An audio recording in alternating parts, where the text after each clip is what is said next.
Mehsana urban development cooperative બેંકની અને આ બેંકની ચૂંટણી થવા જઈ રહી છે અને ચૂંટણીમાં ફોર્મ ખેંચવાનો છેલ્લો દિવસ હતો અને ફોર્મ ખેંચવાના છેલ્લા દિવસે એક જાણે કે ચમત્કાર થયો હોય એવું જોવા મળ્યું હતું। ઘણા બધા ફોર્મ ભરાયા હતા અને એ વખતે 42 ફોર્મ પાછા ખેંચાયા છે। પાયલ પાસેથી વિસ્તારથી જાણીએ। પાયલ જી ચોક્કસ નિપુર, મહેસાણા અર્બન બેંકની ચૂંટણીનો મામલો છે અને 8 બેઠક માટે 26 ઉમેદવારો અત્યારે હાલ મેદાનમાં છે।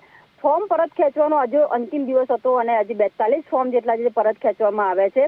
8 બેઠક માટે હવે 26 ઉમેદવારો વચ્ચે ચૂંટણીનો જંગ જામ્યો છે। જ્યારે ચૂંટણી પ્રક્રિયાના પ્રારંભે જ કુલ 69 ફોર્મ ભરવામાં આવ્યા હતા અને ત્યારબાદ આજે જે છેલ્લો દિવસ હતો તેમાં ધારાસભ્ય મુકેશભાઈ સહિતના જે દિગ્ગજ નેતાઓ છે તેમને પોતાના ફોર્મ જે પાછા ખેંચ્યા છે અને 3 પેનલ બનશે અને આ 3 પેનલ વચ્ચેનો એક ચૂંટણીનો જંગ કહી શકાય અને 26 ઉમેદવારો ચૂંટણીનો જંગ જામશે।